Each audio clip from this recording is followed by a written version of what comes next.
approximately like 3 months ago, we said that we would also talk about the movie. We went to see the movie when we said we would talk about it. And then we loved each other so well that we forgot to film it. Free. Just free. We're free at I'm down last. to 2,000. And you know who isn't free? Sejanus Plin. He's free like a bird. Yeah. Much like a mockingbird. One that you could never catch. We like the song. Love the song. Great song. Love Olivia Rodrigo's best song. Yeah. And I enjoyed the songs in the movie. Looking great. I know there were some mixed thoughts about them, but I enjoyed them. I liked them within the context of the movie. There was mixed thoughts about it. Well, I thought we liked. I said that I wouldn't listen to them as a regular song, which I stand by, but I did like them within the context of the movie. If I'm honest, I do like Rachel Ziegler. I wasn't loving her voice in this. And I think she has a beautiful voice. I was just like, I don't think that this is for me, personally. Okay. I liked the music. I wasn't the biggest fan of Maud Ivory. I think she's cute. Yeah. I was a little confused on the ages of everyone in the world, but that's fine. It's a movie. Including. Yeah. Children! And then, Tom Blyth, who I'm sure is a handsome young man.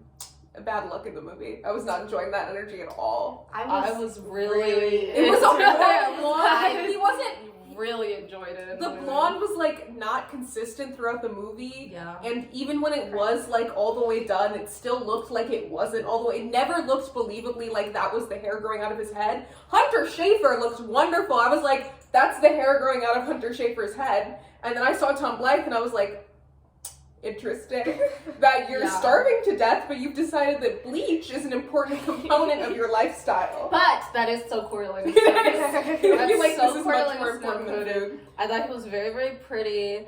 I wasn't thinking about his roots. I was. When he had the little like fade at the end and his swoop, and it's the most platinum it's ever been. It was good. Fun It was good. I thought it looked.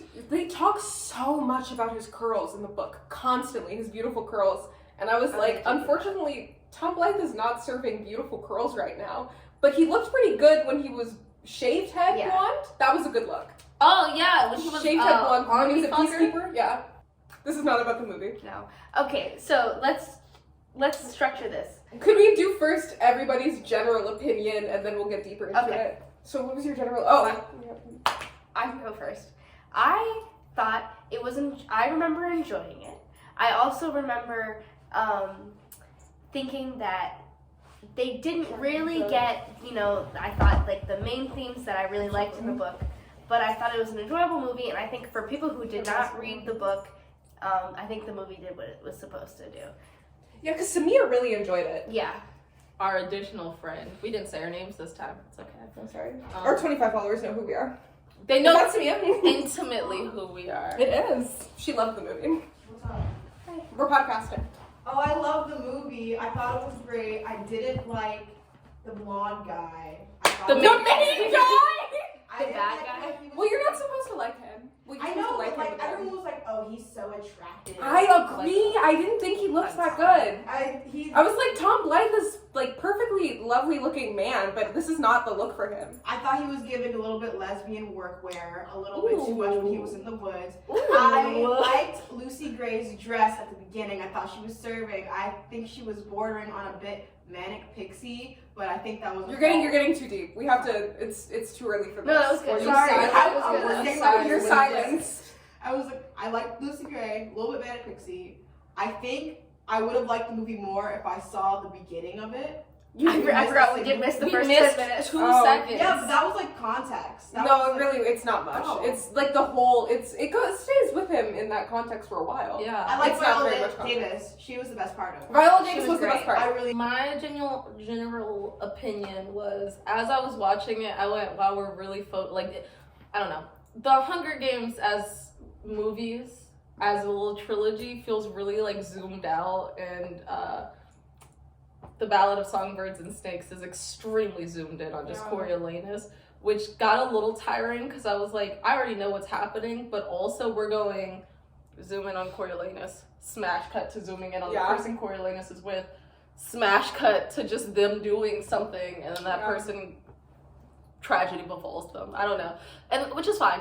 My biggest issue was the actual games, which is wouldn't We're be gonna an have to have a issue, long yeah. talk about the games. We're gonna have to talk about that. It wouldn't be anywhere near as bad if we just hadn't read the books. Yeah. But it certainly is the exact thing that the Hunger Games itself is talking about, where it's like, what if we made this into a spectacle, and that's so fun? And then they said, what if we take away the nuance by making the games a spectacle that's more interesting to watch? So we lost a lot of characterization there, Yeah. but that's fine. In general, it was an enjoyable watch.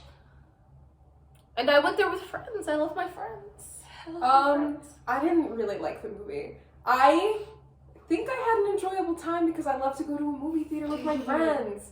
I recall at the time being like, this was boring. I was bored for most of it. I think it's strange because I felt like the Hunger Games were so much more sensational within it. And I remember when I was reading the book, I was like, we're spending so much time with choreo, just learning about this rich guy's routine, I don't give a shit. And in the movie, I simultaneously was like, this is so boring, they're doing a boring job. Because the interesting thing about the beginning of the book when you're reading it is that you're getting to be inside his head, and you don't get to be inside his head in the movie. So I was like, this is profoundly boring. But I also felt like the Hunger Games started too soon. I was like, we were supposed to spend more time with him than we did. So even though I didn't like it, I also didn't like how short it was. Yeah. But I don't know, I didn't love it. I do remember loving Viola Davis, as always. And then Slay. Yeah. Yes, Every scene she was in. incredible slay. I also think I don't have any strong memories of the end of the movie, which may or may not mean that I liked it. I think we liked the end of the movie. Yeah. I remember we left the I theater. remember and we were liking talking how about he it. looked. I remember really liking the forest scene, the scene where he's shooting at Lucy Gray. Obviously, spoilers. The scene where he's like, we're not sure what's going on. I thought they did a really good job with like the sort of ambiguity of the scene and also watching him turn. It was like the way they staged it and the filmography was so like, oh, this guy's going insane. Yeah. But I really enjoyed that. I thought his acting was good in that. He did a good job. I will say, that is another, not to be the book police, I remember us talking about how the way that they decided to film those final moments where they're like, we're leaving, blah, blah, blah, blah, it really softens so much of Koryo's character because she's indicating that she's a little suspicious, even like, or just that the vibes are weird between them speaking wise. There's tension in because- the movie that there isn't in the book. Yeah, when you're reading the book, she's being very neutral. Like, you understand why Koryo might be like, she knows.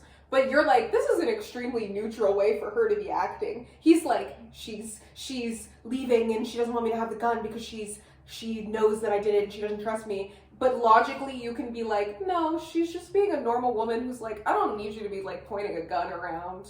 Yeah. But within the movie, they're very much like, she can tell something's going on. She's being tense. Which is real interesting because in the books, so much of that sequence is him talking in his head about how much he fucking hates the life he's going to lead, how much he wishes he could stay. He's thinking about kids and how kids suck and how his life is already gonna suck. And they've only been walking for like 15 minutes. Yeah. In the movie, it's like, wow, we're the only people we know in this whole wide world, and you don't trust me, and you think I killed somebody, and I'm lying, and now it's weird, and we're talking about evidence. Why are we talking about evidence? Yeah. As I recall the end of the movie, and I am not recalling it that well, but I feel like we didn't get to spend enough time on Sejanus because it really hits when Sejanus, we should maybe go in order, but when you're reading, it really hits when Sejanus dies that you're like, oh, this is Koryo's fault. This is his fault. It's kind of not his fault because he didn't directly do the death order. It is his fault. In the same way that every single death of the Hunger Games when he's president is his fault, even though he's not actively killing them, it's his fault. And I just feel like I didn't get that in the movie. Because we don't see as much time. I think you get that it's his fault, but you're not like, they were friends. He trusted you. His whole family trusted you. He believed in you. He confided in you. It's just like, he's a guy that you knew, and then you killed him. Yeah. Yeah, I think their relationship is simultaneously like the focal point of the movie because we really focus on Sejanus early on in the movie, which we don't do in the book. But also we're not shown those extra details about Sejanus. We're just kind of, he's there the entire time when he isn't. So it is kind of like he's around, but we're not getting that same relationship that we do when you're reading. Should we maybe we'll try to go in order, since you brought up the characters in the beginning. I do think that's starting in the beginning. As I said, in the book, you spend a lot of time is in the very beginning, before we even get to know any other characters. We barely know anyone's name. It's him being like, me and Tigris and Dean Highbottom, and that's all that we're hearing about, is how poor he is and how much he cares about his status. And I do think they did a pretty good job getting across he's living in poverty, even though he's living in this beautiful like area and he's in this beautiful home, and also that he cares a lot about his appearances. But I feel like so much, the whole point of this is kind of to be a character study about how people can become radicalized in either direction. And I was like, we don't see how much of a blank slate he kind of is at the beginning. At the beginning, even though he's leaning toward I'm capital aligned, he's still very much like, there are a lot of things that the Capitol are doing that I don't love. This is not the energy I'm looking for. I'm out for myself, and me being out for myself can include not approving of the Capitol, which is what makes the rest of the book so like worthwhile. Because he's continuously being like, actually, I am Sejanus and yes, because there's two people actively radicalizing him toward the people, toward the districts, and then there's also just Dean Highbottom. It's kind of his fucking fault, but also Viola Davis. That's the character's name. Dr. Gall. Dr. Gall. Viola Davis. Radicalizing him toward the Capitol, and it becomes really. Again, we should probably talk about that again, but when Sejanus fucks him up so bad, it's like, you understand, you're like, it could have ended so differently. Yeah. And I feel like we didn't spend enough time with him in the beginning for me to be like, it could have ended so differently. Yeah, I do feel like it's definitely, I mean, it's a movie, so there has to be action the entire time. But yeah, the story does feel a little bit more like we're going towards a place than the book does. You know what I mean? I don't know how the book's going to end when I'm reading it. But also, I watched the movie after I read the book, so I don't know. So who's to say? I have a comment just about the acting, which I think it's really good. In general, the movie was doing many of the things that it needed to do. There was a lot of like high-profile actors, but there was just this thing that was happening a lot where it was like, here's a less important character, and they felt so over the top, but not even necessarily in like a this is just how Capitol citizens are kind of way, but then we need the scene to be dramatic. So chewing the scenery. They're just really chewing the scenery sometimes, and I'm like, we're getting really fun acting from Dr. Gall because she's supposed to be crazy. We're getting really fun acting from Dean Highbottom because he's supposed to be. I do have something to say about that. Okay, but because he's supposed to be on drugs. And then you get somebody being like, what if I'm leaning in and sneering at this screen and these people can't see me and I'm not actually closer? And it's like, but why would you do that? I don't know. You're not being a regular person, and I'm watching the million people behind you all act like extremely regular people. Because... Sorry, you finish. I just feel like in the books there was such a big-ish deal on the Capitol is coming back into luxury, and there's things that are coming up where people are finding ways to be cruel again, and there's this underlying cruelty that came from the war happening, and then you're seeing it reflected in these kids, and then instead you're like, I don't know, some of these kids just they're not people. Some of these kids are just, I think because there's not much movie before the Hunger Games starts, where there's a lot of book there. I think we get this whole cast of characters at the beginning, which is this new young class of the Capitol, and that's where we can get a lot of that like dichotomies. But instead, because we're focusing on the Hunger Games and like the whole Lucy Gray storyline instead of kind of the Capitol kids, they each become kind of like one note. Yes, because I think again, this book is really. When you're reading the book, it's so good because it's so real. It really feels like this is what could happen to us. And part of that is because every single character feels like a real human person. Yeah. And in the movie, a lot of them do not feel like real human people. Even when you're seeing, not Clementia, what's her name? Arachne, where it's like, she's cruel and she's horrible, but you're like, that's how teenagers are sometimes. She's a teenager who's privileged and wants to get ahead. And that's not a crime. But the situation she's in and the way she's being radicalized is so, it could happen to any cruel teenager, and that's all of us. And it feels so real, but in the movie it's like, oh, I guess she's dead. Okay. She was a bitch and then she died. Right. This is it's not a real complaint, because I do think the way that they decided to cut down the movie makes a lot of sense to make it just a movie that's watchable. Like we said, there's so much right before the games. There's so much political push and pull over whether or not the game should even be canceled, because there's people dying and there's all of these like crimes and cruelty that the Capitol is inflicting and that the kids are watching happen. Almost all of it is cut. And because of that, I'm going, it's the same issue where I was like, we're just sort of watching Coriolanus, because at the time, the way that we were watching it was we're going, it's really fucked up that they're playing choreos singing at the funeral as they're torturing some district kids. Or it's like, oh, it's really fucked up that we watch these people like properly get gunned down. It was really a dichotomy. Like, you saw so strongly. It was very, I don't know if any of you are super into Ursula K. Le Guin, but if you know the ones who walk away from all of us, it's very that energy of like, it's not even quite a perfect society, but you're like, these are real people living a real life. Yeah. They also are exhibiting extreme cruelty, and that's just part of their life. And I feel like we lost a little bit of that too. There's like none of it, honestly. There's moments where they're going, what if we just make Dr. Gall extremely cruel and she's the big bad villain? And it's even, in the books, it's not clear what her spot in the government really is. In the movie, it's even less clear, because she's really just making decisions.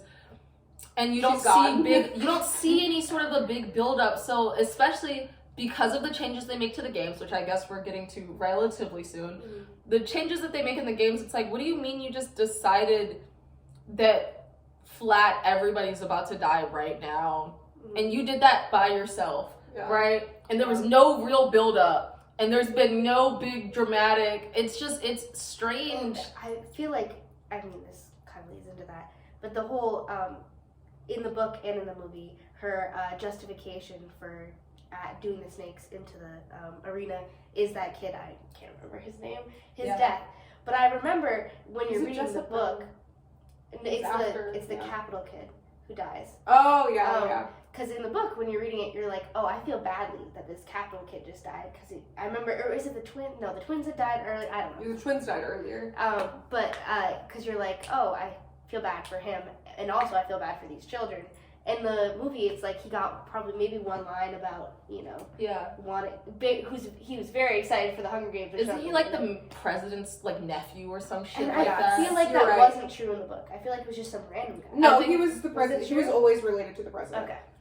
But you get this justification, and then you're like, oh, I guess Corio's about to cheat, but the cheating that he does doesn't even really, it's not flat out winning Lucy Gray the games in the books. She's still having to like kill people and wear them down. And she does. And she does. And it adds to the fact, but it adds to the scrappiness of her character, and that she feels more guilt about the things that she does or has done. But in the movie, they're like, what if we had a wave of snakes take out every single person? Would that be good? Do you guys want to see Wovey die? Before we get deep, Peter Dinklage looked so good in this movie. I think it was one of his more attractive roles recently. I just wanted to put that out there. I'm a Peter Dinklage fan. I'm a Peter Dinklage fan. We never watched that Cyrano adaptation he just did. We did not. I never watched it. No. You don't know that. Have you guys read Cyrano? No. Maybe that'll be an episode. I read Cyrano in French for a class, and my mother was teaching. My mother is a theater teacher who speaks French, and she taught my French class for a year, and we did Cyrano. And I think now's the time for the both of you to read Cyrano, and then we can watch the Peter Dinklage adaptation. We'll see. We'll do a 15-minute podcast where I summarize it to you, and then we'll watch the movie. Beautiful. I like that. That sounds great. Actually, that's great. Yeah. I'm trying to think is there anything anybody else has to say before we move on to the Hunger about the Games first themselves? part? I don't remember what else happens in the first part. I liked the tributes. The vibe that they brought to all of the tributes was really cool. I was gonna say, I think there are many moments I am so easily affected by secondhand embarrassment. It takes nothing.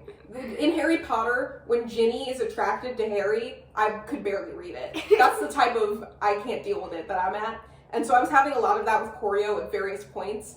And I think they did capture that. There were also some moments during the movie that I was like, I don't want to be watching anymore, which I think is good.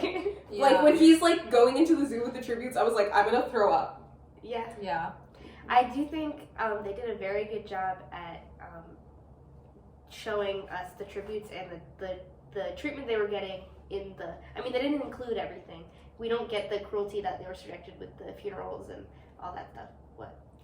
The worst change in the world, actually, was when they decided to canonically make it so that, what's his name, Jessup, was not bit in the yeah. cat. Oh my Worst god! change. What Like, was the absolute worst It change. ruins the whole thing about him getting rabies in the capital, is that rabies is still rampant in the capital and they're not better than the districts. And then it was like, no, the districts are bringing death and destruction into the capital. He got what it the on fuck the are you train, talking I about? guess.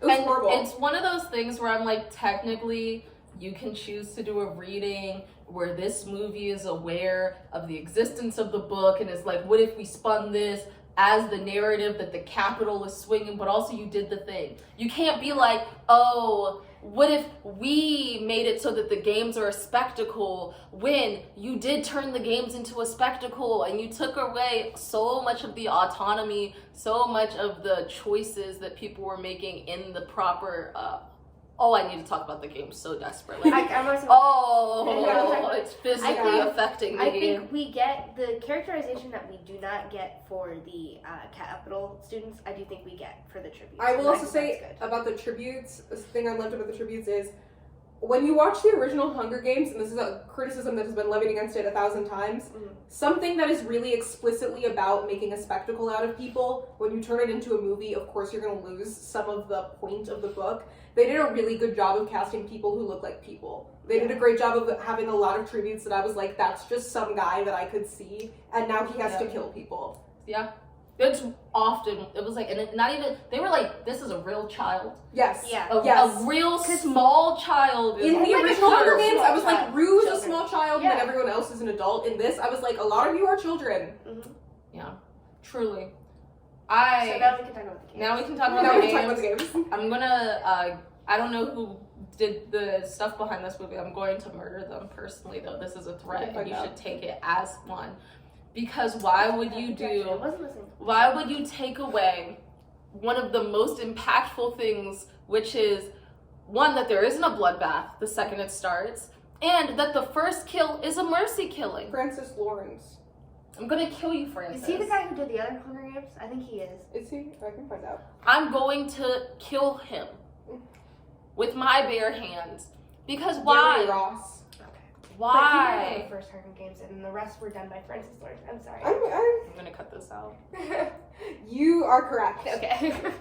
So You have to keep it in. It's Yeah. Black History Month, actually. No, you don't have to do anything. no, I don't have to do anything. So you took away one of the most impactful things because we don't get to see the development of the fucking games as if we're just movie watchers, because we're going, I guess this is the 10th one, and I guess they're right that humans love to be violent when forced to, and that the same way that people were immediately killing at the cornucopia, they don't even have a cornucopia right now, they just kind of are killing, right? Yeah. That's crazy. Why would you do that? Why would you do that? Why wouldn't you make it the thing that it was, which was beautiful and like a rumination on what we owe to each other, because the capital is choosing to torture. I'm thinking about what happens in the books, and I'm like choked up about it. I didn't get that at all in that movie. The capital is choosing to torture Marcus and make a spectacle out of him, and everybody else has known that they're missing. He's missing, and since he disappeared, we've tortured multiple other tributes. So of course, as a tribute, you're going, I don't really want to kill anybody else, right? This is terrible. I'm going to wait until they make me kill somebody. But somebody's going, maybe I can help him. Let me see what he wants. Does he want to be crucified? Does he want to be crucified right now in front of his peers? In front of his mother, who's maybe being forced to watch just to see what's happening to her son? And Lemina cuts him down. Beautiful. Phenomenal. Oh, I get chills just thinking about it. And it's such a wonderful progression into when it's like, this is just a bloodbath. I don't even know what district this kid is from, and I've got a knife in his back, right? And then you said, no, What if we were immediately all killing each other? And what if some of you guys are really passionate about the idea of winning this game? It doesn't even really have a prize yet. So, sure. Thank you, Francis. Oh my gosh, Francis, you're a genius. You're the best person in the world. I hope you got tons of pussy for what you did to this beautiful rumination. Fuck you. Okay. We disavow this statement. I will say, I'm bringing this back a teeny tiny bit, but I was reminded of it because we were just saying about the tributes and the relationship to each other. In the books, because we spend so much time with the tributes before the Hunger Games, I think in the movie we did a good job getting individual characterization of the tributes, but we're constantly being reminded that all the tributes are with each other constantly all the time, which we didn't get to see that much in the movie because they were trying to focus on Lucy Gray, which is fair enough because it's a movie and they can only do so much. It could have been a 5-hour-long movie though. Mini-series. It could have been a mini-series. A limited series. Give us less glamour shots of Tom Blyth and we could have fit them all in. Yeah. But give us the same amount of glamour shots. Give us more glamour shots of Hunter Schafer. That's what I would have been happy with the movie if it just had a little more Hunter Schafer. Real. But yeah, I think that also was an important comparison. I was constantly comparing everything to the original books and the original movies, and I think it's very clear in the original books and movies that they're seeing each other, but they're not hanging out together. Everybody is sequestered to their own areas. We don't know each other very well. And that's part of what makes it so easy for them to kill each other. And this book, they're going, we all live together. We're taking care of each other. We eat together. If one of us gets sick, any of us could be getting sick from this. We're in it together. And then when we go and we see Marcus hung up, we're like, I don't want to fight to the death under Marcus's body. I'm not interested in that energy. I would love to go hide in the tunnels for a little while. Yeah, I think too, we're told, in both in the book and the movie, that this theme that Dr. Gall keeps asking, I was about to say Tom Blyth, but I mean Cornelius, is kind of that, like, what is human nature to do to each other, and like moths to a flame. Yeah, it's a horrible analogy, by the way. In the book, they did a bad job with that analogy. And I think because in the book we see that these people don't immediately do that to each other. That theory is kind of disproven, but then he shows what his human nature is by betraying everybody around him. But in the movie, it is her idea is kind of reinforced by this idea that they are going to immediately turn to violence when put in this situation. So it does fall, that part falls flat as well when you do that. And they don't even give, like, personally. They do some humanizing things towards the little end of it where it's like they were like, oh, I remember that there's maybe supposed to be a point to this. But it doesn't do the same thing when you immediately turn to bloodshed if later on you're like, it's time for me to make a little morgue over here. It starts to feel a little bit out of character. Especially, God, we loved this line in the book. Reaper's telling the other tributes, you guys all seem pretty cool. I'm sorry that I'm going to have Well, he doesn't say you guys all seem pretty cool because it's presented to us initially.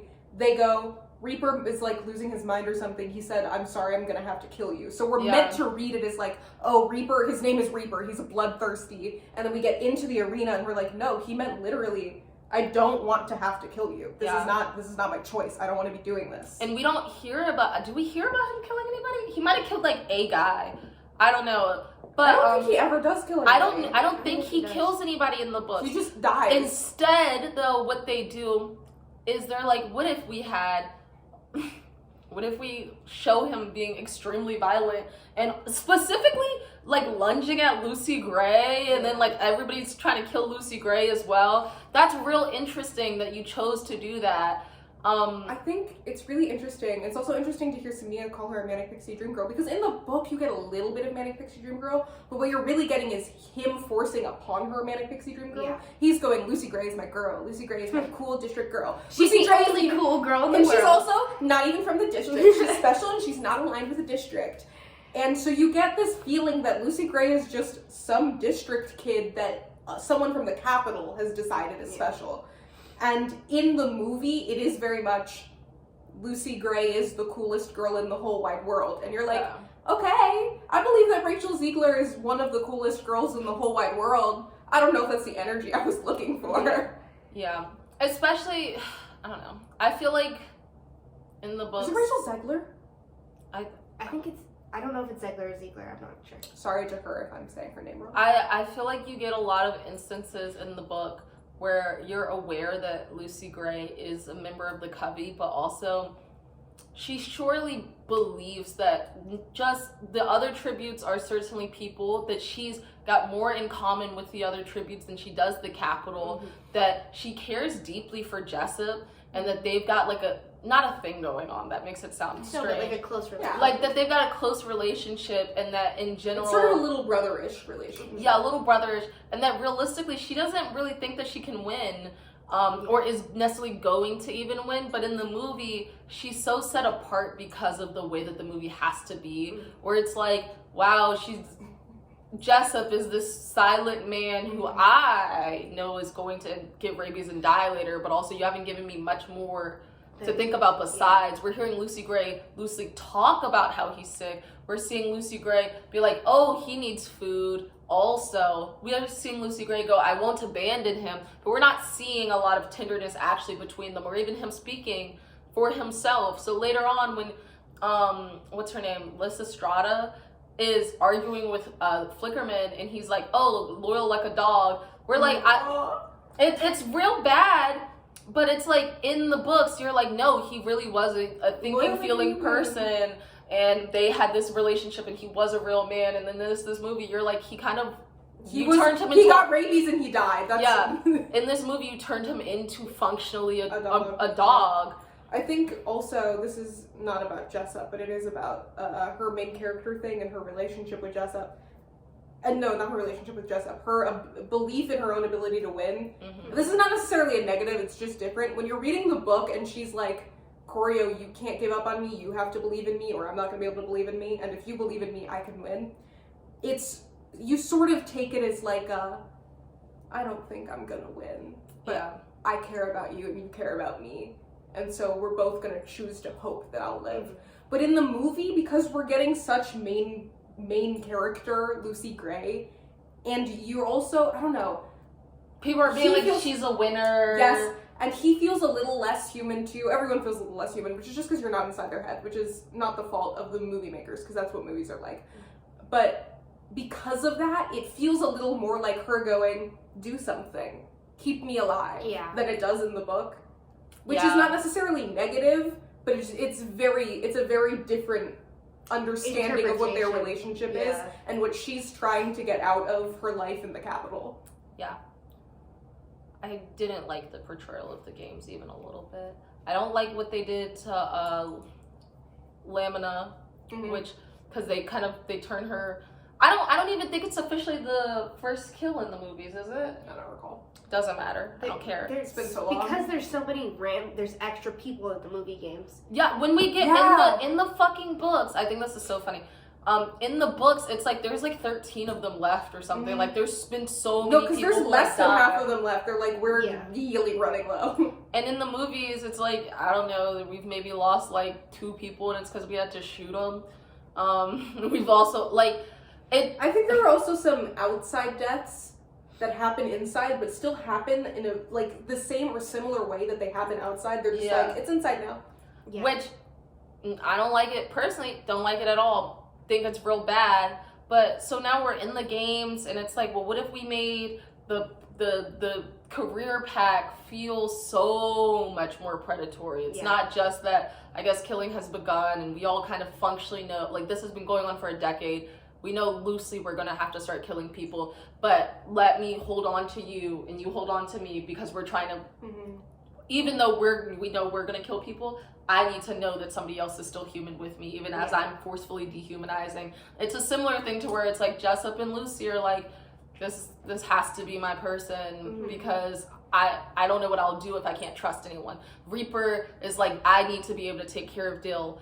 But in the movie, it's like, every man for himself. It's not even like every man for itself. It's like, I'm being actively like, it's time to win, guys. It's time. It's purge time. Coral have one of those lines at the end where it's like, it's similar to that line that what's his name has in the first movie, where it's like, I can't tell. I Coral can't hold on this all for nothing. Coral is about to be succumbed by snakes, which is also dumb. I think it's really dumb. The Yeah, they deaths kill that much they more gave. people with snakes than they do in the books. But it's because Yeah. they just, for some reason, again, I keep saying for some reason, and I think we're doing that a lot. It's because of the runtime of the movie. Yeah, it's the runtime. Yep.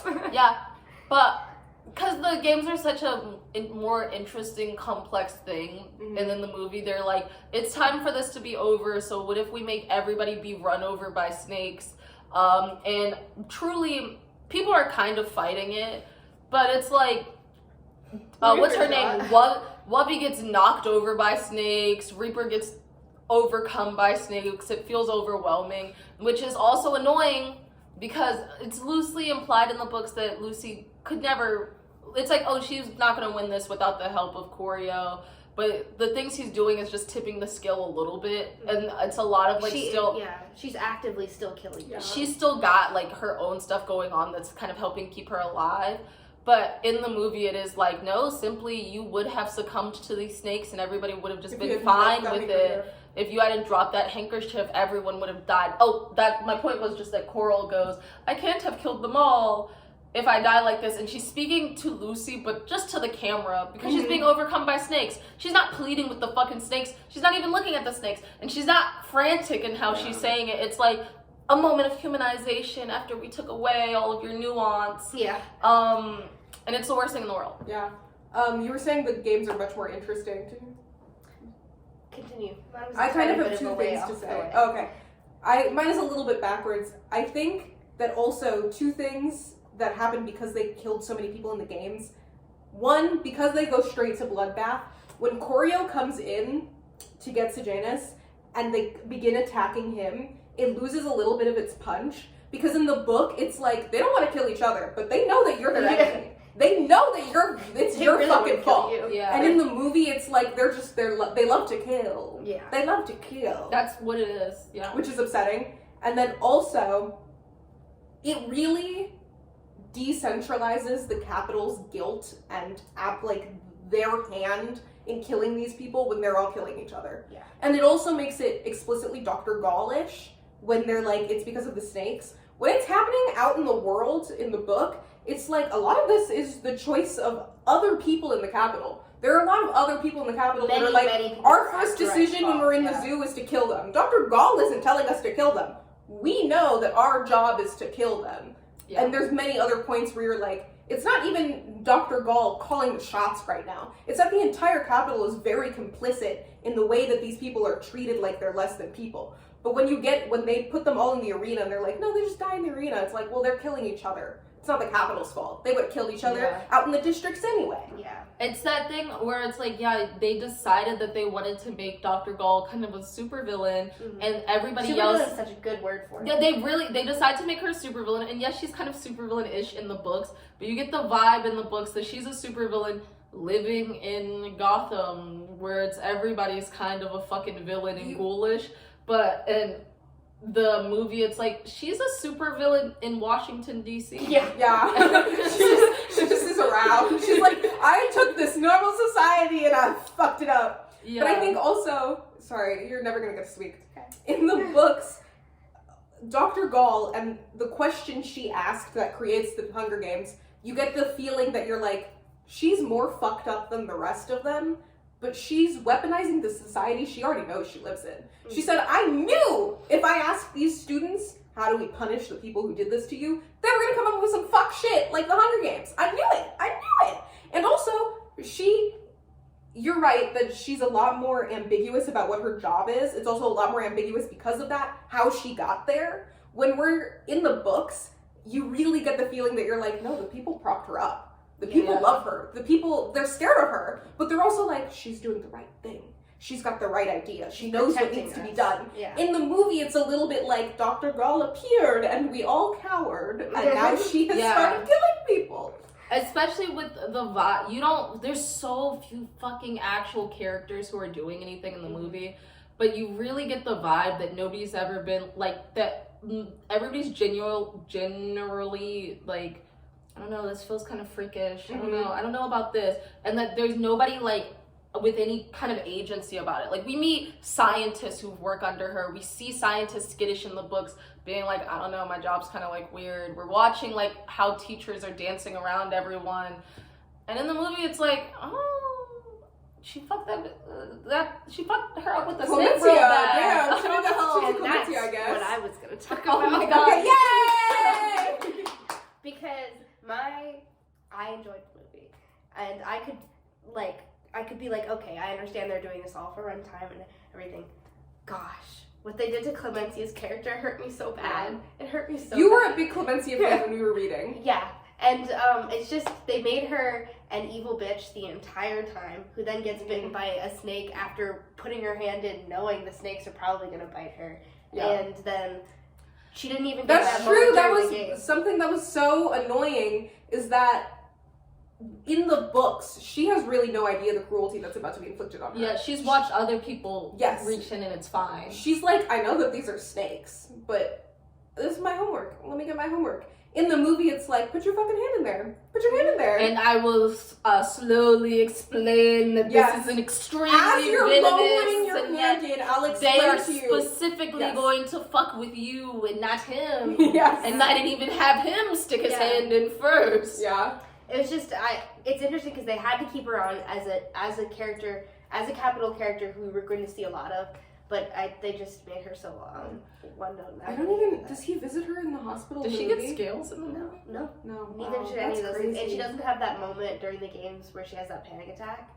There's a lot of humanizing moments that we just lose for everybody all around, which, It's extremely again, fucked up. it's the runtime. And what's interesting, I think, is we kind of get some humanizing moments for Coriolanus. But then we also get some moments where he's doing some, like, I always just think of him leaving during her song at the end, Mhm. where I'm like, that was a special kind of crazy thing that he did. And he didn't do that in the book. You added that crazy thing that he did. Yeah. He was doing a lot of crazy shit that you got rid of. You added that in, which I just Yeah. think is... You guys did something so fun and special. It's fucked up. And it's crazy to have to explain that to people, because there's people who came into the movie, I guess stupid, and were like, oh my gosh, she's so beautiful, their love is so pure. And then as it went on, they were like, this is freak activity. He's a crazy person, and they figured it out when he kills Sejanus. But in the books... They didn't come in dumb. They just hadn't already read the book. Because that is what the narrative of the movie is supposed to be. He It's is supposed to President be... Snow, though. I know, but still, the point of it is to be like, here's a person who you can empathize with and is a human person. Isn't it fucked up how he got radicalized into thinking killing people is cool? I'm saying maybe came in dumb, going, he's my baby boy. That's 'cause my baby girl? He's my baby boy because he's so beautiful. Hopefully. We going into Saltburn with Jacob Elordi. Yeah. That's my little baby girl. I feel like some people expected just like, I don't know, like that a district person was going to kill his dad personally, and that was going to be like his trigger into like, and they all have to die, and not that he was just going to be slowly losing his mind.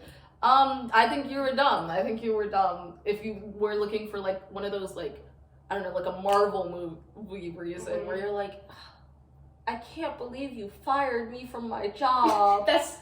When you're reading and it's like the whole, I mean, I keep going when you're reading, and you probably have seen the other podcast if you're gonna watch this one, so you know what I thought. But you have this whole experience with Sejanus where you're like, he doesn't want to be friends, Corio doesn't want to be friends with Sejanus, but he kind of fucking is, and then he's the person tasked with taking Sejanus out of the Hunger Games, and it's like, this is so fucked that Sejanus's stupid, idiotic activism that isn't activism at all could have killed Corio, who wanted no fucking part of it. And you're like, oh my god, this is his big radicalization into being a capital boy. And then he gets sent to the Peacemakers, you're like, how interesting. And then he becomes friends with Sejanus. And you're like, this is his chance to get radicalized back again. Except Sejanus continues to do some fuck shit and be like, I would love to endanger not only myself, but everyone around me, to maybe do some activism. Yeah. And in the movie, it's such a complicated relationship in the book that they're like, he's having this back and forth of like, Sejanus is providing me a lot of things that I would really like to have, but I also see him as beneath me, and he's also endangering my life, but he's also the only friend that I really truly have. Somebody I love. He's also the love of my life. He's also the love of my life. Yeah, in the movie, I feel like they couldn't get the complexity, so they kind of just flattened it into this weird like push and pull of maybe Corio's just a psycho who's too obsessed with Lucy Gray to be actual friends with this guy, but you don't get a real vibe either way that either he's bringing joy or too much hatred. Like it's not like you're radicalizing him or you love him very much or deeply because in the books the Peacemaker journey is so much more interesting because it's like he's there and he's like alone for a while and then Sejanus shows up and he's like, this is literally my only light is the fact that I have this friend.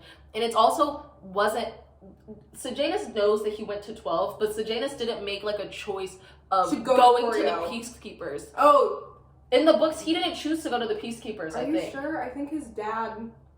Oh, maybe he was supposed to be like really fucked with and his dad was like, just send him to the Peacekeepers.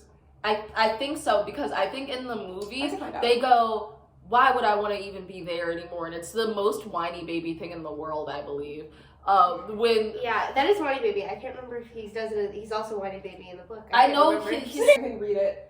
Having defied the capital by entering the arena, I too was on the verge of expulsion. My father went before the board and said he'd pay for a new gymnasium for the academy if they would let me graduate and sign up for the Peacekeepers. In the movies, they make it so that he's like, why the fuck would I want to stay in the capital? I'd much rather go to the Peacekeepers with my boy. And then it's like he's there like at the train station too. Yeah. So Corio isn't even like Corio's not even like my life sucks yet. And also Corio didn't get a fucking choice. He was supposed to be having the best day of his goddamn life and got marched off.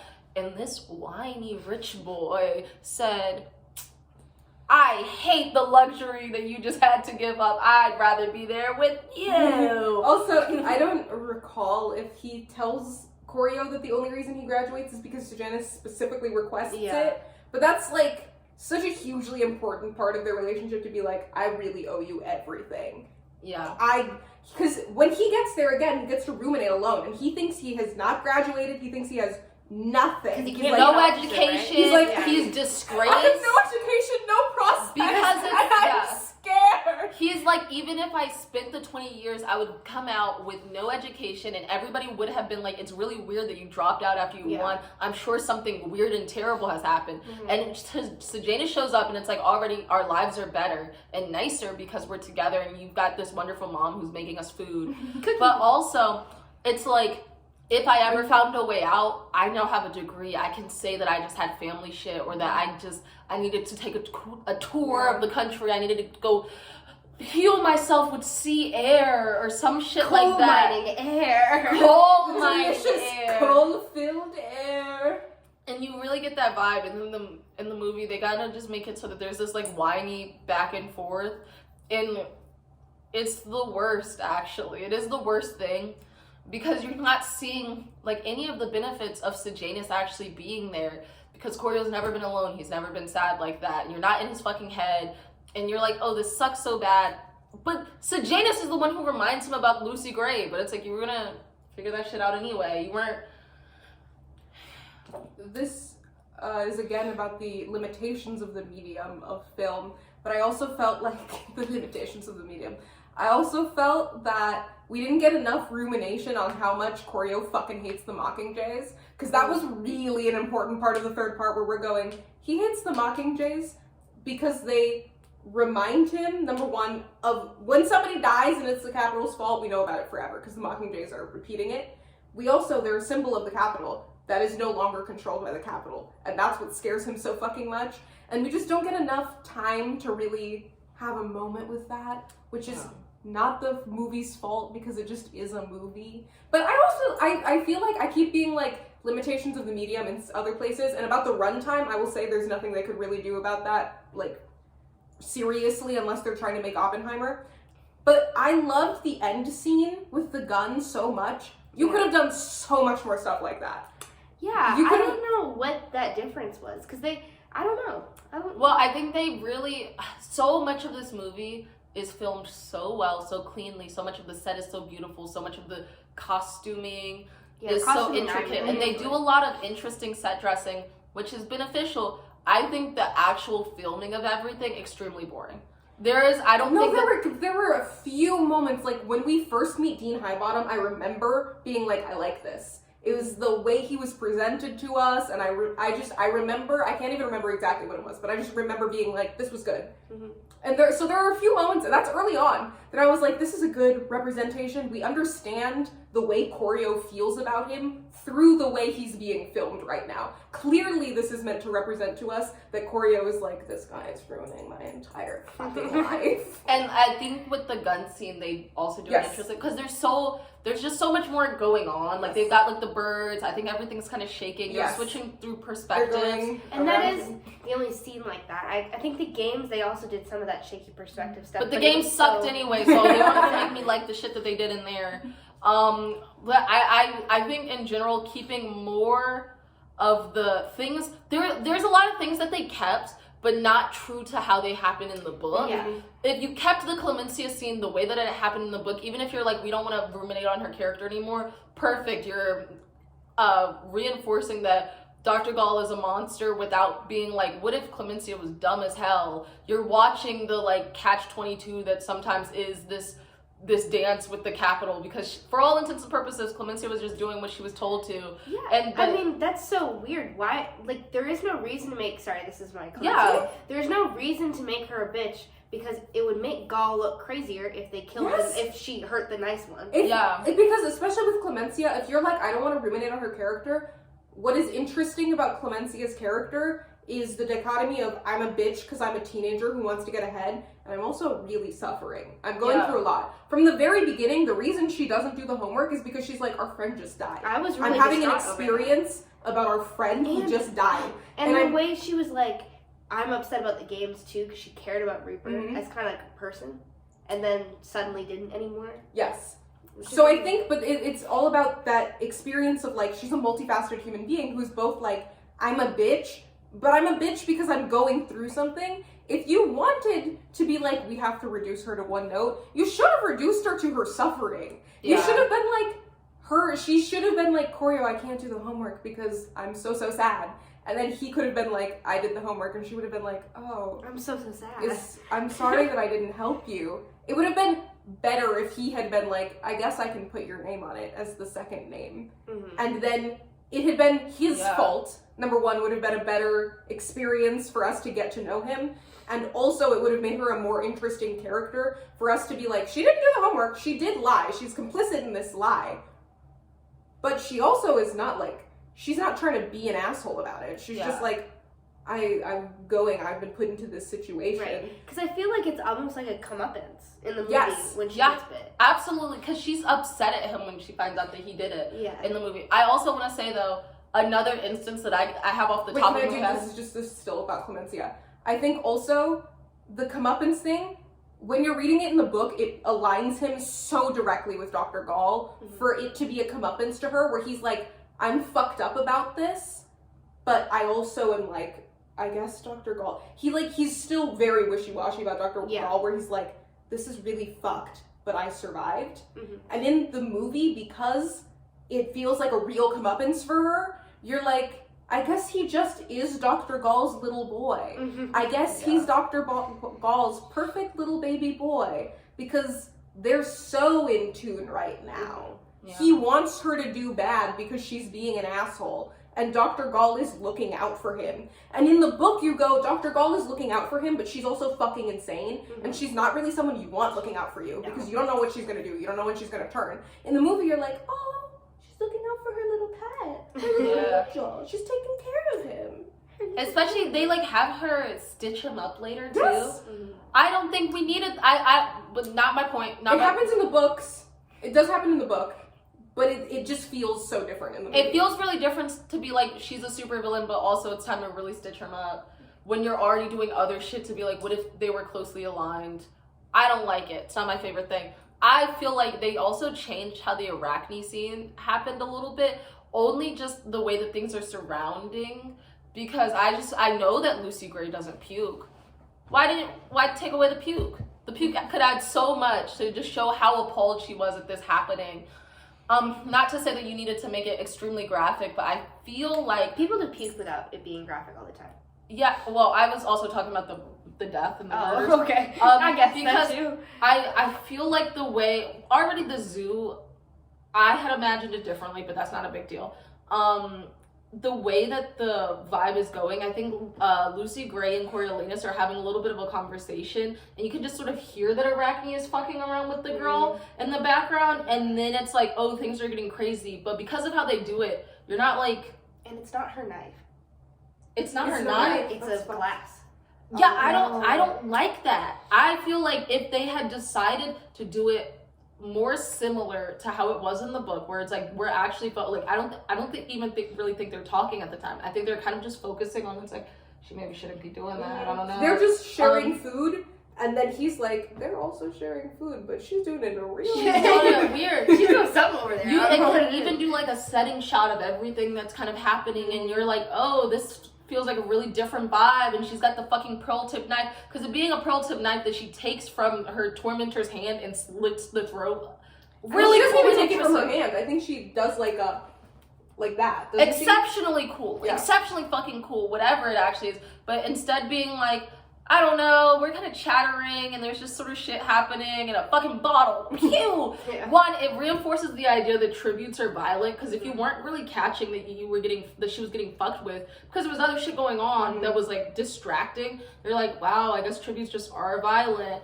And it feels just like one more way that the Capitol is going to just be annoying to Coriolanus. It feels like an obstacle for Corio, not a reading on human nature, because they're being like, oh, it's so dangerous, stop hanging out with tributes, they're dangerous, terrible people. And it's like, I guess they are. Yeah. You could have kept more shit correct, even if you want to change every aspect of the fucking games where you're adding in dumbass scenes, like what if she was in the air vents and then she dropped the rat poison from the head, and then we watched as he sniffed it and then it killed him. Wow, thank you so much for that beautiful fucking scene. Fuck you. Forget what my point was. It's really dramatic. She's feeling it. I'm really feeling it. Yeah, I'm trying to think. I don't remember the end like at all. Yeah, I'm like, okay, I liked the scenes at the Hop? Yeah. I liked those scenes because I think comparing it to the Hunger Games movies, which were directed by the same people, so like, you know, they were doing it both sides. I think I liked the like community and like all those people around. And I did think what we got to see of District 12 was interesting and fun. I thought a lot, as we're talking about like the filming, I thought a lot of the filming was more interesting in the third part of the movie. Yeah. Like when they're walking to the lake the first time, not before the gun scene. I thought that was filmed very interestingly. It was a little, as I recall, I might be recalling entirely incorrectly, but to me it was giving a little like, we're going on a bear hunt. Like it felt very community, very like, the Covey are a little community, and a lot of the people in the districts and District 12 are living in their own little communities. They're not fighting each other. Even though they have so much to fight against each other for, they've built a life together. Yeah. And he's fucking it up. Yeah. Yeah. Yeah. So good job there. Good. Yeah. I don't have many opinions about the third act. I think it might be the best done one. I think it is. I agree. I think in the book it was my maybe favorite parts I of agree, the book. yes. So I think it makes sense that translates the best. Yeah. I think my biggest complaint is just in general the portrayal of Sejanus, which is just we already talked about how they flattened him out. They removed a lot of details of like just what the fuck he's actually doing, as he's like, it's kind of clear that he had been radicalized the whole time, but now he's got the method to do shit, but we don't see that development the same way. We see kind of an angry, whiny boy choose to come here, and then seemingly with little plans start cavorting with just kind of criminals. And they're kind of going back and forth. I hated this scene where they're kind of going back and forth being like, absolutely not a criminal, absolutely is a criminal, and that's just sort of it. And you just sort of have to be like, I'm guessing the girl probably isn't a criminal because she's just being held. No, because she's just being like kind of held captive. But I'm not too sure about this brother who was real chill about killing these people. Who's to say? Who's to fucking say, right? Like it's not as clear of an arc, which is the medium, but also the poor writing. I don't know. I feel like we could have kept a little. The friends, we cut the. Yeah, limitations of the medium. We cut the friends. We cut the more interesting interactions where it's like, oh, Sejanus hiding money. Oh, Sejanus' parents still love him. Oh, I don't know, Sejanus is a fucking fantastic marksman, but he's trying to hide in the back. Oh, we're also, peacekeepers and we're the police, but are these people criminals? And he was like, I have this whole dream of like becoming like a nurse or a doctor, basically, and it's this because when you're reading, Choreo is very explicitly like, they don't really do that anymore. It's very difficult to get into the medical field at this point because they don't give a shit about the districts and they're not worried about doing medicine on them. And it really is another thing that gives you a moment of like, Sejanus still views himself as living this privileged life where he has the choice to live this little dream where he gets to work in medicine. Yeah. And it's like, no, you don't. You really don't. Also, because of the vibe of how, I don't even know if it's time moving quickly or the filming moving quickly or we're just focusing a lot on the love story shit with Lucy Gray. With Sejanus and Choreo. With Sejanus and Choreo. Their love story. You don't really get the vibe that Sejanus has been kind of trying every avenue during every point of this story to figure out a way to help people, and that maybe this was sort of his last resort. You kind of get the vibe that he got to District 12 and sort of immediately was like, I would love to be fucking around, and then he just does. And it's because we lose all of these details that I'm like, you're being such a whiny baby. Yeah. I will say, I will say, I was being such a hater about Sejanus' actor, and while I stand by the original envisioning I had, because I think the original envisioning I had of a tall, beautiful South Asian man stands with me, and I think that that's a certain version of Sejanus. I do think for the version of Sejanus they gave us, they cast the right actor. I liked him in the role. I thought it was good. I don't think he would have been good as the Sejanus that I got from the books. But I think for the movie Sejanus, he was perfect. And I think he did, I think he acted it well. Because it was a character who we were talking about didn't get a lot to do. But I still felt for him a lot of the time. Even though I was like, you're being a whiny baby. For all the focusing on Lucy Gray and Choreo that I think they did, I think the third act should have been where they were really shining. And I think they kind of took away a lot of their shimmer. Because you're like, what if he walks away during the most emotional song? What if we're not having a conversation about how we're the only people either of us can ever trust? What if we're not actually really bonding? We're just sort of experiencing things. And it is, I don't know, I feel like this, I feel like they just could have done so many different things and they chose not to. And I felt bad because what I wanted to say before I started talking about how I don't think it's the most well done, I wanted to be like, I bet the Lucy Gray and the Coriolanus stuff is actually some of the most well done stuff in the movie though, because they focus so much on it. And I don't think it is at all. Because I think especially, again, I love the gun scene. Part of what makes that scene so good, they did a great job with like the internal, that guy is a psycho vibe. But for Lucy Gray and his relationship, you spend so much of the third act really going, he only cares about Lucy Gray because she's his possession. And we have so many moments, including you're the only person I can trust, where we don't know exactly what's going on with Lucy Gray, but we really get the feeling that she's like, you're the only person that I can really trust. You're the only person who knows everything that's going on. I trust you. And while right before she does that, he's like, she's writing songs about other men? What? So you really get the feeling that it's like, this is like, her life and death, and to him, he's still in this mode of like, she belongs to me, which creates a really great understanding of what their relationship is, and then when he finally may or may not kill her, you're like, it's his, to him, she's his to discard. She's his to give up.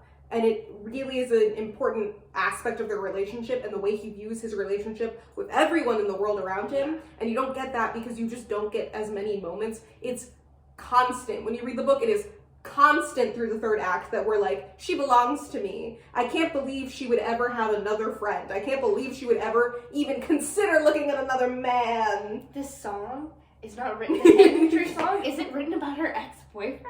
I just want to say, because of the changes that they made to the game, it kind of absolves her of a couple of different things, which, whatever, right?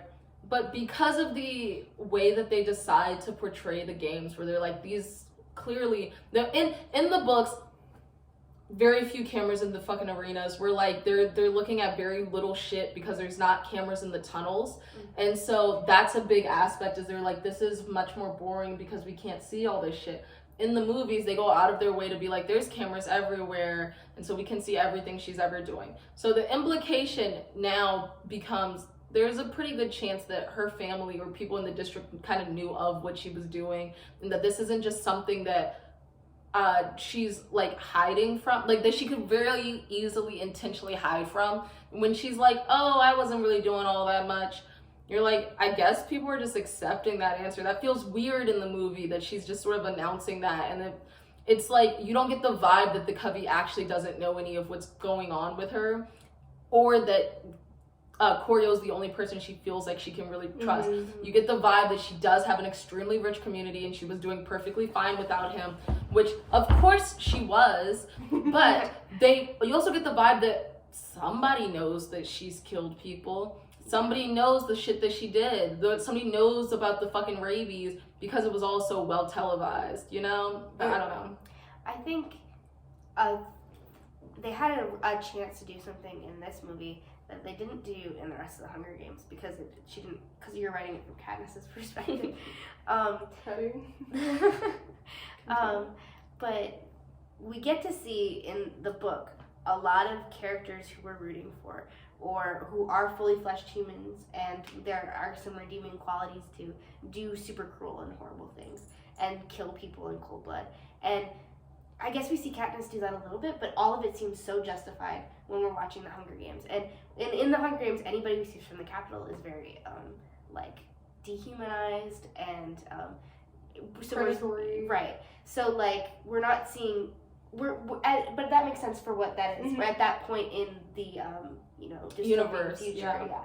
But I think they had a chance to do that with this movie because we're doing that in this book, and that's something different. I think that's something really interesting to explore. Yeah. And I don't think they do that as much. They take away Lucy Gray's agency even, and she's not killing people with snakes. She's doing it with poison. It's just a Poison dust from the fucking air duct. Yeah. Why the fuck is she in an air duct right now? Sorry. How are there? When you read the book, it's very clear that there couldn't be any air ducts. They're like, this shit got real fucked up. It's basically leveled. You're not in any air ducts. But also, I think by removing some of her agency there, they also remove, again, that relationship she has with Koryo, where it's like, you're the only one I can trust. Because they had such a shortened first and second part, and she doesn't actually do that much horrible shit. When you're reading the book, part of the reason you're like, he's the only one I can trust is because she's like, you're the only one who really understands what I've been through. Yeah. They saw what was They were televised both in the arena. to an extent. They saw, I was spending a lot of time in the tunnels. They don't know what I was doing. They don't know what it's like in those tunnels. They didn't know many of these people very well. Like, unless it was just up, they didn't know any of these people at all. You knew all of these people. You know exactly what I did. You know what I was up to in the lead up. You know everything that I went through the entire time I was gone from District 12. They only know the days that were televised. That's all they've got. And because the movie didn't focus on that enough or as much, it just doesn't read as well. Yeah. Can I have They a did moment a of bad silence? job. Yeah. Sorry. Can I have one moment of silence I'm sorry that we all keep looking out the window so bad. That's what's happening. We all look over there constantly. There's a window right there. And there's a whole school walking past. And so we keep looking over. That's what's happening. And there's nature out there. It's and beautiful nature. Yeah. We also live in an environment where technically it's semi-regular for if you were walking by somebody's apartment and you know them, you could like knock on their window. Mm-hmm. And I was hearing rustling and I went, what if it's somebody we don't know? Yes. We don't have any friends. We don't know anybody here. But also it could have just been one of our friends like coming over to stand at the window, and it, like if we're just staring here, they're like, I'm standing for 5 minutes while you don't look at me. Yeah. Thank you for that. They did a fucking bad job, I think. I know. The more I'm like, wow, there's so much I didn't like about it. And I do think there is so much I didn't like about it. I still enjoyed the watching experience. I think both those things are true for me. I know they are for you. Tinkle, tinkle, tinkle. That's wonderful. But yeah, I think, I don't know, I really want my dad to watch it because he watched the rest of the Hunger Games movies. I don't think he read any of the books. But he's like, oh, I would like to watch it, but he hasn't had the chance to yet. And I really want his opinion because he doesn't know the book at all. We have Samia's opinion as somebody who doesn't. And it's just interesting. I want, because, I don't know, I mean, book to movie adaptations are hard. They're just hard. And none of them are ever really exactly what you want. But, I don't know. It's interesting. I think we're in such an interesting age of adaptations, too, where there's so many things being adapted to so many other things constantly. It's like Scott Pilgrim comic book to movie to anime. Mean Girls. Yeah, Book, movie, musical, movie again. There's the Bridgerton fucking this is shitty little books into the series. Shitty little books. Shitty little boy. I didn't even read them. shitty. That feels not nice. Some of them are shittier than No, others, yeah. but they're all kind These of... are shitty little books that turned into a extremely high profile show that we made fan fiction about, and then we wrote a book about the. I think it's the pipes. We wrote a book about the fan fiction, and then we did a limited series on that. Yeah, and then really somebody cool. illegally made a musical. and We're also The Color Purpling again.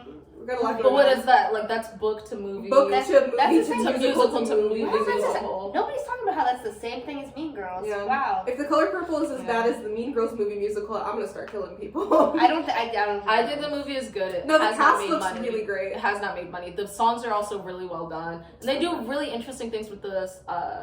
Did you see it? I did. Oh. I saw it. I haven't seen the original movie. I've read the book only. I haven't seen the original movie either. I've only seen the original movie. I haven't read the book. Comment which one of these medias that we've mentioned you want us to should explore. Should we take a month to read the Mean Girls book that isn't like Mean Girls? It's not a plot, it's a non-fiction It's a book. self-help book. Read the book, watch the movie, watch the musical, stage the musical, and then watch the movie musical? Yeah. I think there's so many. We've watched so many things get done in such different ways, and the ways that the fans react. The fans of the original thing can react to the new or to the old, to what's getting lost in translation. With the Mean Girls, there was just some interesting choices being made with songs, and it was due to nepotism. With the Bridgerton series, there were some people who were being real interesting about adapting it into shows because the books were not originally all that good, and so as the stories changed, they went, yeah, we did a different thing, guys. This is a more coherent story. And now. also, it's a Shonda Rhimes show, and it's kind of like the books are an inspiration. Sorry, this is the Bridgerton thing, but the books are an inspiration, but from the get-go, it's not been we are adapting these books. We're taking these. And then when they did the book again, they were like, we should let Shonda be a part of this book. Yeah. Clearly she's... No, I have it. I have. It's I right know, there. that's why I brought it up. There's this vibe that people give off sometimes where there's a difference between you're making changes so that you can build, which makes a lot of sense with the Percy Jackson, which was books to movie to musical. But it's not an adaptation of the music. There's a musical, there's a Percy Jackson There is a musical. Percy Jackson musical. Wow. Everything doesn't have to be an adaptation of the previous thing that I just said. And then also now it's a show. Mm-hmm. There's some changes that they're making there just to sort of strengthen some themes because. Did you read all of the Percy Jackson books? Yes, I did. Wow. I read the original series and I didn't read Heroes of Olympus. Oh, I didn't read Heroes of Olympus. Okay. Sorry. No. I read Heroes of Olympus and I liked it better than the Percy Jackson series. I hear that a lot, but I think I would not have liked. What's his name? Nico. Nico. Yeah. Oh, the You- little game boy. I just think I wouldn't have. He's like Okay. he isn't a super strong main character. Yeah, I don't think it would. You're like I just don't like his vibe in the corner there. I don't like to read about gay people. Disclaimer. He does she get is his gay. own book later. I don't know. I started reading Heroes of Olympus and I wasn't super interested. I got turned on to the Kane Chronicles, and then I I kind of really stopped liked the reading Kane Chronicles. that age of book. Yeah, I didn't finish it either. I'm not interested in starting the Heroes of Olympus series right now. I'm not a fan of when characters when main characters things change and there's not sort of like an immediate true justification of why I'm supposed to care about this person, which is my own cross to bear. I understand that, but that's why a lot of people didn't like the Heroes from Abyss. I'm sure that he does a thing in there, though. A lot of people liked Nico better than Percy. I do recall hearing that constantly. Wow. They were like, I prefer him, and I was like, okay, not me. Yeah, as they go on, I'm like, you loved to have created this cast of heroes, but I think what happened for me. Sorry, I'm gonna talk about for me. I liked Percy Jackson, but I was also like, I don't know, it's fine. I was like, I like the Percy Jackson characters, but I needed some other characters in the universe. So Heroes of Olympus really spoke to me. So I was like, I need some other characters who are maybe expanding on this a little bit. I'm not huge into an extremely large character cast. That's fair. I sometimes am like, I feel like we're not getting enough into anybody, because I also don't like a series that goes on too long. Mm-hmm. When a series is like, this is 15 books, I'm like, what if it weren't? There's two things here. I don't like a zoomed out story, and I think Heroes of Olympus, I'm familiar with some of the plots, where I'm like, we are in Europe right now. There's people doing two extremely different things, and one of these is absolutely more well developed, and maybe that's my cross to bear. Maybe my cross is that sometimes people are interested in real big world building, and your world needs to be extremely well built for me to like, which is my second thing. I don't like the concepts behind New Rome. I understand that it can be interesting. I'm not fucking with that being the setting that we're in right now. I'm not fucking with expanding the universe in this method. It makes sense. I think it's dumb. I think it's dumb that they're also like, we're doing the New Rome by also just being like, the Roman gods have different names. Like, they just have different names over there. What the fuck are you doing? It's stupid. It's dumb. Wait, we're not talking about the Hunger Games anymore, and Samia is right over there, and I would love to hear a little more about her now that we've finished our talk on the movie. I would love to hear more about your thoughts on the movie. Just so that it'll be able to pick you up. You don't have to be on camera though. Stand right behind the switch. Yeah. I thought that the blonde guy, Snow, was acting too much. I think he was doing too much, especially when he got into the woods at the end. I thought that the whole story could have been a bit more liberal, a bit more radical. Not liberal, more like he could have been. The whole point is that he's being radicalized. I know, he could have been radicalized a little bit more. Celeste, will you bring me a little orange juice, pretty please? Unbelievable. Yes, Pretty please. So that was okay. I like the setting. I really like the visuals of all of the Hunger Games. I thought that was really cool. I don't know what I do know what I thought. I didn't like it that much. I just liked the feeling of watching it because I was like, oh, I'm in the world. I'm in there. But it wasn't really that compelling of a story because I don't know.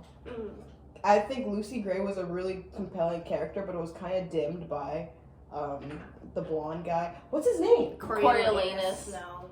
He's got a fucked up That was What's the actor's name? See, you know Tom what I say Blyth. about Tom Blyth. I can say that. New Rome now? I think Tom Blyth overshadowed her a little bit, and his presence kind of It made is her about a manic him. pixie dream girl. Yes, I agree. And it made me upset. It is about him, but it was an interesting energy. Yeah.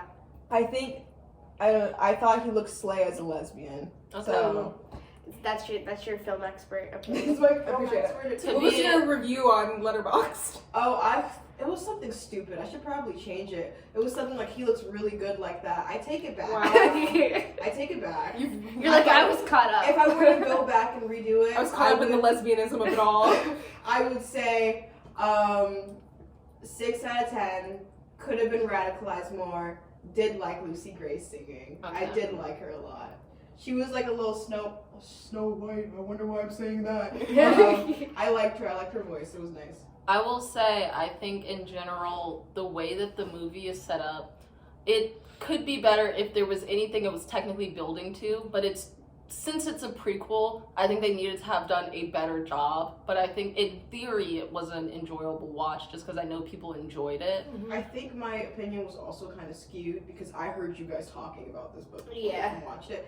So, and while we were watching the movie. yeah, and I remember you guys being like, "Oh, well, he's really getting radicalized in the book," and I'm like, "Well, Yeah, I watched the movie. I was like, Well, no, it's we're saying he really gets radicalized. he never really gets radicalized toward the districts. He begins minorly on the side of the capital. He begins to get radicalized toward the districts, and then takes a sharp turn into radicalization to the capital. Yeah. I have a thing. I think Viola Davis was Slay though. She was really stole Slay. every scene. Nice side table. Okay, I'm just gonna quickly say my Hunger Games question. How did we feel? Again, I have no strong opinions on it about the inclusion of that movie line that wasn't in the books, but that movie line at the very end, where they're like, "It's always the things you love most that hurt you," or whatever. It's the things we love that hurt us the most. That's what it is. What the fuck are It you happened talking at the about? very end of the movie. I Is believe you. It wasn't And they had memorable they to had me. Donald Sutherland say it because Oh. he played Snow, and so it was a line he said in Mockingjay Part 1. I think that's sweet. I think it doesn't add or subtract anything from the movie. Yeah, it's a like a medium That's how I thing because I don't know.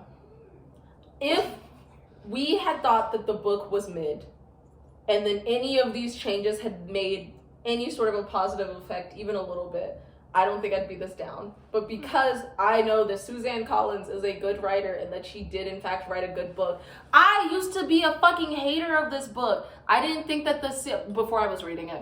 I didn't think that the series needed a prequel. I had a similar experience. I was like, I liked the Hunger Games, but I just don't know what possible reason she could be making this book. I right was now. like, it was succinct. It was Successful? No, Succinct? Succinct. It was succinct. It did what it needed to do. It established the world. It established the morals extremely well, extremely viscerally. Why are we in this dumbass man's head? I don't care. That wasn't something I needed. Was really real. What we got in the main series about Coriolanus, I was like, this tracks. I'm able to extrapolate that this freak became a freak. And By being a freak. By being a freak. Yeah, I don't need a real specific. This is a place that's doing like a death games for kids. So I don't need to know how this one politician got into poisoning his political enemies. And this doesn't even necessarily, like, the movies specifically, but also the book doesn't even necessarily say that to us about how he gets into the really poisoning his enemies. Like, we get that with Dean Highbottom, but that's just, that's kind of it. Whatever, right? Well, I think the part of that was the rose powder, because he smells like roses and death, and they're like, oh, Yeah. the rose powder that is death. So, like, it's cool. I ended up really enjoying the book. I'm like, do I think it needed to exist? Not necessarily. Do I love it? And I think, Yeah. and it did something really different than the original. I was gonna say, Yeah. I think part of the problem is that it's not a prequel. Like, part of the problem in its branding is that it's not a prequel. It's the opposite of a spiritual successor. It's a spiritual. It's a physical predecessor. Yes, spiritual predecessor. Where it's like, this is absolutely a standalone novel. You could have never read or seen or consumed anything having to do with the Hunger Games, and this is still I a didn't. really great book. That was the It's, first one I read. It's Have you really, watched it?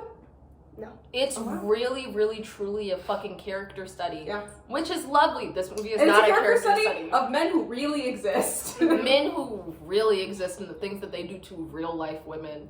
But this movie is not that. This movie could have been entertaining if I did not like good things. I think the movie kind of fits with the other movies. You know, Ah. I think the other movies are maybe better. As I recall, I enjoyed them more, but I haven't seen them well, in a I while, think so the maybe other as an adult- movies.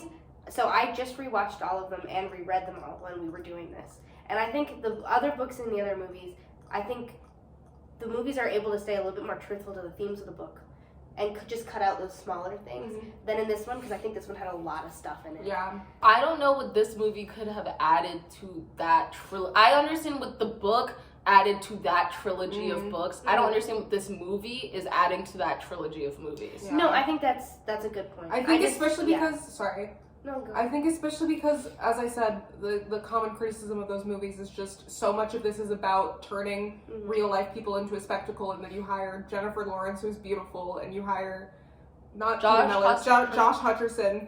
You hire Josh Hutcherson, who's a good-looking boy. And neither of them are 16 at any Neither of point in them look time. even a little bit 16, and most of the tributes don't look a little bit 16. And it's a successful movie, and it did a good job, and I enjoy them.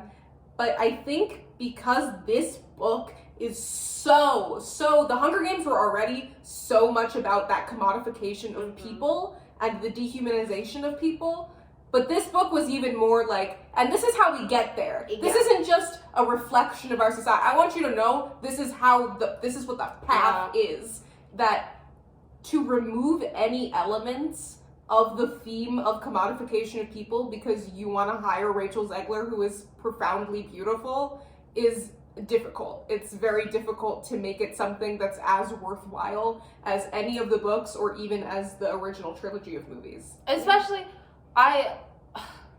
with every other, mostly every other aspect, the tributes, really well cast, where it's like these are young, real people. Are you talking about for this movie or for the original? For this movie, all three of our main teenagers.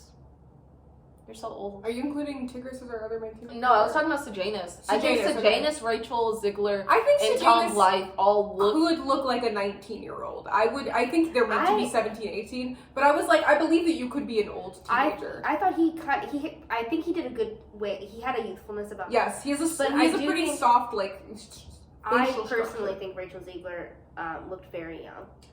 But I I think think that's just me. I think it's similar to Sejanus. I wasn't like, well, she's not a child. I was like, you look like you could be an oldish teenager. Like I would have guessed that you're like 19. And I think Lucy Gray, I don't know, she was kind of a larger, she was a regular person in the book. But she also had this performance about her that I think was kind of translated pretty well. I think Snow looked incredibly old. Yes. He looked hot, but he looked incredibly He old. honestly, Tigris looked younger than him. Yeah, a little bit.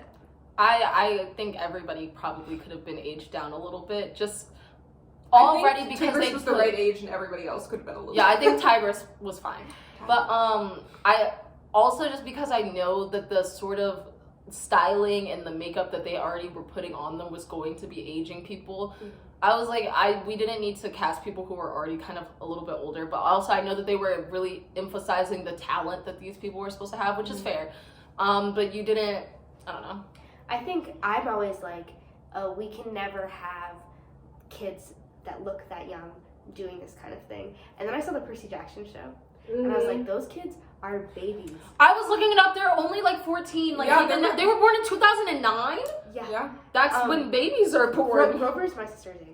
That's obscene. But that's my older brother's. than they're supposed to be, isn't it? Doesn't he start in middle school? I think Well, Grover's the like oldest. 28, technically. Well, no, I'm saying though, if you're saying they're 14, they're older than they're supposed They to be. are, Well, but they also and they filmed it still, like 2 to our years ago. eyes, that's They a little filmed it baby like boy. 2 years That's a ago. little Yeah. child. So I'm like, so I think if you had asked me a couple months ago, if we'd filmed this video a couple months ago, I would have been like, yeah, but that's never gonna happen. But I didn't We even can't do that. I didn't even need them to be like proper children. There's plenty of like because fresh faced like and also actual 18-year-olds. there were several tributes that I was like, you look really young. It's just some of them that did not.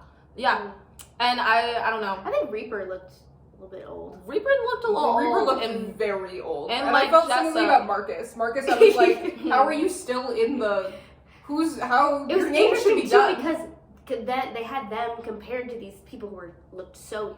Also, the Capital students also kind of looked They looked old. incredible. And I know all of them. Clemencia, I felt didn't. Clemencia She looked looked younger, but I think- more like a 20-year-old playing a high schooler. And I know all of the Capital students, these are supposed to be like the blanket, the ones who are graduating. But I'm still like, I feel like they were casting some like 25-year-olds, some like late 20 people. I don't know. I have no evidence for this, but I was just like, James' actor's pretty old. I want to say Because in he's his dating late 20s. Rachel. Zegler. And she's young, significantly younger than he is. but in general, I'm like, I feel like if you weren't gonna hold true to anything, you could have cast some younger people. I feel like there's just so much it takes away, because you can so easily forget that this is supposed to be about kids, or that the kids are supposed to be. 28. That's Yeah, old. he's almost 30. That's fucking old to have been like, and I'm this little Could we have hired a 18-year-old. And maybe that's part of the reason we're like, he's so whiny, because Yeah. it doesn't feel like he's this kind of like powerless, like I was put here against my will. It's like, I don't know, you're just sort of acting a little bit younger. I don't know. That's fine. I think in general it is fine. I don't know if this movie added anything to either the IP, the intellectual property. They know what IP means. Maybe they don't. believe Maybe in 20 you. people comment down below. I'll leave a comment. Thank you. And I'll say I knew what IP means. Does If you play your own No, we video, that will don't. be counted as a book. are we rating things? Oh, we can rate. I give the book a 9 out of 10. I really liked it. I thought the beginning was a little bit boring, but I got over it, and I survived, and I liked it really quite a lot. I thought I did a really great job with the theming that it wanted to theme. I thought I did a great job with the theming that it wanted to that theme. 1 point off is the flame thing. Yeah, the 1 point off is just for Higginbottom's Snape moment, and also for the bad mocking with flame analogy that I hated the whole time. I really thought that we were gonna bring it all around, and I was like, no, still bad. 9 out of 10. I will give the movie 3.5 out of 10. I didn't love it. I barely liked it. The two of those stars are just because I like many of those actors, and 1.5 of those stars are for a few filming choices. I believe I would give this book, I don't know, in terms of just goodness, probably like an 8, but me liking it, maybe a 7.5. It's just, I can't foresee myself ever feeling the desire to reread it. I already felt the desire to read it. I just don't have it, but that's because the original Hunger Games were speaking to me in a different way than this stuff. And some of it is because it was really good in applying the themes where I'm not super interested in watching the push and pull between Coriolanus and Sejanus. I don't need to watch the hatred build. And the games were really viscerally kind of horrifying to me in this book in a way that we're so lived inside of Katniss in the original series that it's horrifying in a different way that can kind of be fun, where I'm like, I'm rooting for her, as opposed to being like, we're watching you kind of through a screen and like we don't know what the fuck you're doing and Corio's worried. I'm like, I don't need that. It's my bad. I still think it's a good I don't book. think it's a bad. Yeah. It's your lived personal experience. It's my lived personal experience. I like it a 7.5. I think it's a good solid book on all its themes. I think. Do I still think it needed to exist? Maybe not. And then the movie, I had fun. I'm just angry. So maybe like a 5, because I think I maybe would rewatch it, because I'm worried that we watched it so long ago. I'm so worried that I'm being like, I fucking hated it. Yeah, I don't want to be too strong about it just because I don't know how much I believe in my feelings on it. Middle of the road, I guess. I would rate the book a 10 out of 10. Oh, wow. And I'm going to explain why. I think there was a couple things that I think maybe didn't work with the book, but I truly enjoyed reading it. It did make me sick to my stomach, but it was just really good. And it was the first Susan Collins book I'd ever read, and it made me want to read every other thing that she had written. And I just think I really enjoyed it. And I'm going to give the movie a 5 out of 10 for that same kind of reason, where I'm like, I would rewatch this because I enjoy watching movies. And I enjoyed the Hunger Game movies, and I like a lot of the actors in it. Did I think it was good at adapting the book? No. Do I think it's a strong or solid movie on its own? No. But I enjoyed it. That's what counts. I think there's a lot of people who think, some of it is, I think if we in a vacuum went, let's watch a Ballad of Songbirds and Snakes, we might be like, this is a fine movie on its own. For what it has I think I would like it even less. If you didn't have the I backup think I would have liked it even less if I hadn't had the whole time I was going, at least I know the end is the best part. So I was like, the beginning is a slog, and then the Hunger Games are so fast and so strange and have so little to say, but at least I know we're getting to the end, which I love. I think if I had no idea the end was coming, and I was like, oh my god, we're spending this much fucking time with Corio, because that's how I felt reading the book, and I didn't know what was going to happen at the end of the book. And I liked the book better than the movie, so I think I would have really been like, god, spending so much fucking time with this man with his bad roots. Do you think if you had watched the movie first, you would have read the book?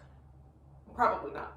Very unlikely. Especially when a lot of the reviews I'd been seeing were being like, this is everything I could have wanted out of an adaptation, or it adapted the game, so I'm not upset at any of these changes. There was people where I was like, I usually am really fucking with everything you say. I remember that one TikTok. And I was like, yeah. Actually, maybe you're extremely incorrect, because I would have looked at that and been like, I don't need to read this fucking book. You have nothing to say. I feel very similarly. The movie is what I was imagining the book was gonna fucking be like.